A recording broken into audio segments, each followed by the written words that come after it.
नमस्कार. खऱ्या अर्थानं जुन्नर तालुक्याच्या पेसा क्षेत्रामध्ये अतिशय दयनीय अशी अवस्था आहे पाण्याची. कारण पेसा क्षेत्रामध्ये सगळीकडे डोंगर दऱ्यांमध्ये वसलेली सगळी ट्रायबलची गावं आहेत.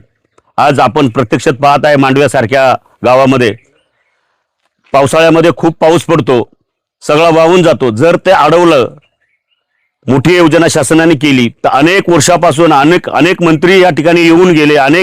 2014ला स्वर्गीय मधुकरराव पिचड आले होते. कारण पिचड साहेबांनी अकोले तालुक्यामध्ये अनेक MI टँक सारखी धरणं बांधली आणि त्याच धर्तीवरती इथे सुद्धा बांधावं. आणि ह्या मागणीसाठी कोपरे, मांडवे आणि तालुक्यातील अनेक कार्यकर्ते लोक सातत्याने पाठपुरावा करतायत की MI टँक कोपरे, मांडवे परिसरामध्ये झाला पाहिजे आणि या लोकांचा उदरनिर्वाहाचा प्रश्न सुटला पाहिजे, पाण्याचा प्रश्न कायमस्वरूपी सुटला पाहिजे.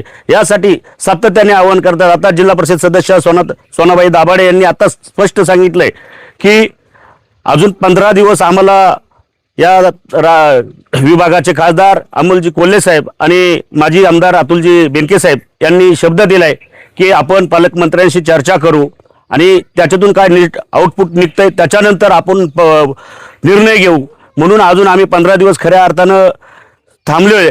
नाहीतर अन्यथा आम्हाला संघर्ष करून नगर कल्याण हवे हा बंद करावा लागेल. कारण सातत्याने आम्ही जन्माला आल्यापासूनही तेच हाल स्वीकारतोय. आजही तीच परिस्थिती आहे. कित्येक पिढ्या आमच्या गेल्या पण आम्हाला पाणी मिळालं नाही. तर पेसा क्षेत्रामध्ये आदिवासी भागामध्ये पाण्याच्या ज्या जलजीवनच्या वगैरे योजना आल्या, अक्षरशः घर रिकामा नळ अशी परिस्थिती झालेली आहे. आज पाणीच नाही, सोर्सच नाही पाण्याचा आणि जलजीवन करायचं कुठून पाणी मिळणार लोकांना आणि कधी लोकांचे प्रश्न सुटणार हा गंभीर प्रश्न आहे. माझी विनंती आहे शासनाला की जुन्नर तालुक्याच्या पश्चिम पट्ट्यातील सगळ्या जलजीवनच्या योजना असतील किंवा धरणांमधून त्यांना पाण्याची योजना पूर्ण करून द्याव्यात, तरच तो आदिवासी भाग आमचा सुखी होईल, सुजलम होईल अशी विनंती आहे शासनाला माझी.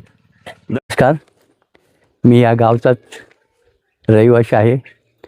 पण मला वाटतं मला जसं आठवत आहे, आज मी 75चा वय आहे माझं.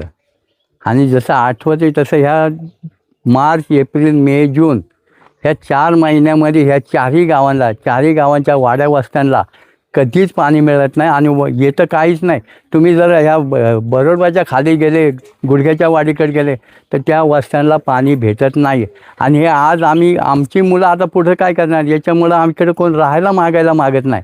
आज आम्ही मुंबईहून आलेलो आहे. बघा ही मुलगी आमची इथं पाण्यासाठी आलेली आहे.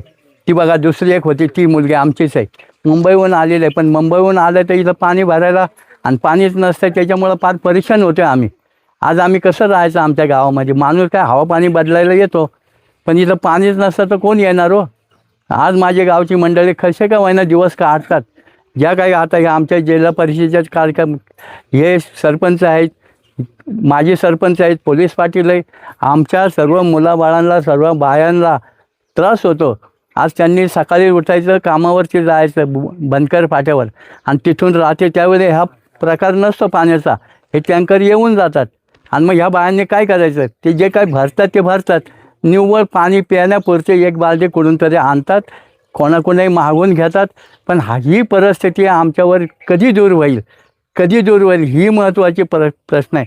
नदीला पाणी एवढं पावसाळ्यात असतं का विचारू नका. तुम्ही बघा त्या केट्या बांधून ठेवल्या 2-3, फुकट पैसे सरकारचं जातं आहे. आता हे किती वर्ष टँकर आणणार तुम्ही आम्हाला, किती वर्ष तुम्ही आमचे सरकारी पैसा घालवणार, ते एकदाच काहीतरी विचार करा. आणि MI टँक इथं झालंच पाहिजे तरच आमची सुखात दिवस काढू, नाहीतर ह्या गावाला आम्हाला सोडण्याशिवाय पर्याय नाही.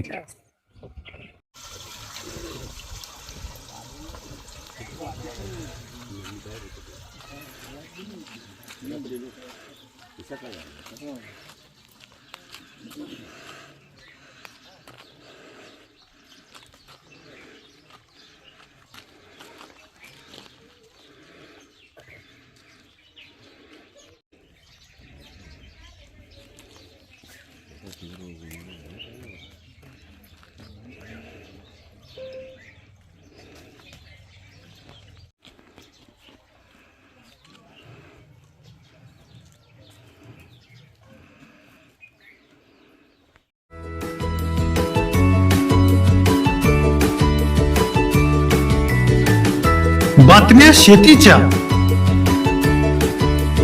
बातम्या मातीच्या, बातम्या अन्यायाच्या, गुन्हेगारीच्या,